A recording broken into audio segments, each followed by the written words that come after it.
Muy buenas a todos, estoy con Perkz, el ADC, que todavía suena raro decirlo, de G2 Esports, que acaba de terminar su semana con un 2-0 contra Schalke 04. First of all, Perkz, thank you so much for being here. 2-0 week, not bad for a rookie ADC, so how do you feel right now? I feel really happy that we are doing so well in the start. I didn't really expect that we were going to be so strong in the start. I thought we were going to take some time, you know, to mesh together, but everyone is just so good at the game that it's kind of like comes natural to us to just play well. So yeah, that feels very nice. Yeah, because I think that a lot of people have a lot of doubts about the team, because there are a lot of talented players, of course, in the roster, but maybe you have to fit in, and that takes time. But we've seen you like having a lot of fun in the stage, like laughing, screaming. Jankos was having a really good time with the Karthus, of course, after the Brown games, the last split. So how is the atmosphere right now in the team? The atmosphere is just, I don't know, it's crazy. Like everyone kind of has mutual respect for each other. Everyone loves to hang out with each other. We spend a lot of time together, and it's kind of like a honeymoon phase, but it's lasting for a long time right now. Yeah. Like we have been playing together for 2 months. Like if you count the boot camp and now, I mean a bit less, like month and a half, right? One and a half, yeah. So we are a new team, but it's like we enjoy playing with each other a lot. So I think that's what makes us good. Mm-hmm. Yesterday your debut was against none other than Mythic, which was your former teammate. Was it special to like crush him in your first game? Yeah, honestly, it's so fun. It's just crazy to look at. I would never think that if someone told me 2 years ago when we were playing together, me and Miti, that someone would tell me, yeah, you will be playing Botlane against Miti in 2019 spring split. And mind-blowing. Yeah, it's really the turns of life, you know. So it felt good to win against Miti, of course. I didn't expect us to win so fast, but yeah, I mean, he got a 2v2 kill on bot, so he has like a consolation prize, you know. Yeah. He's like, yeah, we played Real Morgana, we got a kill, you know, but I won the game in the end, so I don't really, yeah. The big prize, of course. I mean, you cheated a bit by playing Zoe, but I have to say that that composition looked absolutely disgusting. I don't know what much can you do against that comp, so who was the genius that came up with it? Because everyone in Twitter was like, holy shit, this is broken. I don't think there's like one genius that came up with it. We just play a lot of champs and we flex them a lot, and we're like, yeah, this champ is good with this is good with this. It's also like the comp is good, right? But we have so weak lanes, and we have Karthus jungle who's basically like farming for like his jungle item. So we have FF the first 10 minutes of the game. Like we just basically like don't do anything. Mm-hmm. And then if the enemies don't do something by that time, we will be really strong at fighting, right? With Karthus ult, Urgot ult, Rakan ult. We have like really good wombo combo. But yeah, I'm not sure if this is like OP or something. I have no idea, right? Because no one else plays it, so we will just see if people are gonna start copying our picks, etc. Yeah, we don't have like a genius behind the comp. Of course, you played today traditional marksman with Kaisa, and against Upset, who was really hyped after the summer split. But actually, the panel experts of the LEC said that you were going to be the third best performing AD carry by the end of the split. Do you think that you can live up to that hype?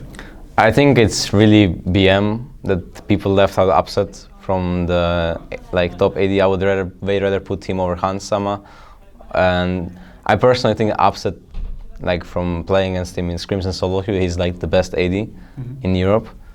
And I would rather put him more like I'm more like scared of playing against Upset than against Reckless or something. So I mean, I'm not really scared actually. I mean, I'm not really scared, but I think he's stronger, right? So I personally don't really mind that people rank me. I'm just like learning the new role, and I'm enjoying it so much that previous year I was like so focused on just winning everything and just winning, and I didn't win anything. So it was like my mind was clouded with winning. But in reality, I'm living the dream. Like I'm actually just playing a game that I love to play, and I'm really good at it. So I don't bother myself too much with other people's opinion, or try not to, right? Because of course, everyone cares about what thousands of people say about you, right? But yeah, I think I can be the best AD. That's to shorten it up. I'm really happy to hear you talking about having fun, because you obviously were burnout after the spring split. You went public about it. Do you think that you can go again into that state of mind, or are you taking some steps to avoid that? It was very different because I was in a very tough mental state, because I was feeling very lonely. I left, like everyone left me, like my coach, my analyst, Duffman, who came back the next split, every single teammate, every staff was building, manager, like everyone was different, right? And I felt like everyone was so clueless about the game, and I felt like I had so much knowledge from. I was like so grateful that I was on a strong team that won 4 in a row, and we were like very successful. And I felt like I could transfer that knowledge, but it was very hard for a kid to do that, you know. And I was getting stressed out, and I was not sure how to like process, how to like keep improving, and there was like not really much progress as well. Like it felt like people were just like stagnating or like not improving. So I didn't know how to deal with that as well. Mm-hmm. So it was completely different situation. Whereas of right now, I feel like Wunder and Jankos are so much better than they were last year. Like, of course, playing against the best in the world and having like ups and downs makes you a better player and a teammate, and that makes it a lot easier as well for me. And also like Caps and Mickey, they're not like rookies, you know. They've played in LCS for 2 years as well. So they're excellent players. I feel like everyone is super good, and it's up to us to not get too cocky and to not get complacent. And I think that other than that, yeah, I'm just having too much fun to get burnout. Like I will control it for sure. Mm-hmm. I think that I remember Ocelot, I don't know how you say it, saying that you transitioned to ADC because you, in the podcast that you have with G2 and Ocelot, you talk about it. Like, what if you change your role? Was it actually that conversation? No, Carlos is so stupid. Like, I don't know what he's saying. Like, I remember it correctly. Like, I had a conversation with him. We went to a nice place, breakfast place in the like near our house, and we were talking about possibilities for next year. And then I told him, yeah. I told him as a joke, like no, I didn't tell him as a joke. I told him as a like 10th possibility, as like a kind of like outside possibility. Yeah, maybe we can get this guy, or maybe I can play AD and Caps can go mid. And it was like, I actually back then I already told him that's a possibility, right? And I never thought of it in my head that that's actually gonna happen, but I did bring it up as a possibility, right? So it just, and then in an interview he asked me if I would play what other role I would play because of that conversation we had. But I don't think he remembers that conversation because that's how it was, okay? That's Carlos, that's how it was, okay? And that's pretty much it, yeah. That's pretty much it, yeah. Talking about possibilities, of course, right now you can play mages in the Botlane. You played Zoe, we've seen Cassiopeia, which is broken, some Yasuo also from Griffin. Is it a possibility to swap roles in some games, considering that Caps can also play that champion and maybe you have a better matchup in the mid lane? Well, I think both Caps and me can play pretty much every champion in the game.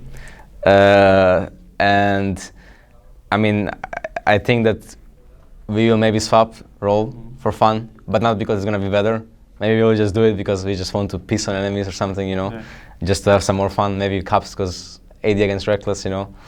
We will see. We will see. I'm not gonna like spoil anything right now. There's nothing set in stone, but yeah, I think mages both are actually quite OP, and Griffin is abusing it, and we are gonna abuse it. And when people say like that I don't play ADs or I can't play ADs, I get really triggered because I just think that AD carries can't play other champs. That's why they're not playing them, because mages are really, really broken in Botlane, and I'm gonna probably like keep abusing them until they get nerfed. Mm-hmm. And right now, who is leading the charge in the Botlane? Sorry, because obviously Mikey X has a lot of more experience, but I think he has some problems with some calling in Misfits. So who is taking the mantle in communication? Well, I don't know how he was in Misfits or how like was the like whatever, right? Mm-hmm. But playing with Mickey is just so great because he's so skilled. Like I don't even know why he made support. You know, every support has like so bad mechanics, but Mickey is like 200 IQ, like he's so much better than everyone else, I feel like.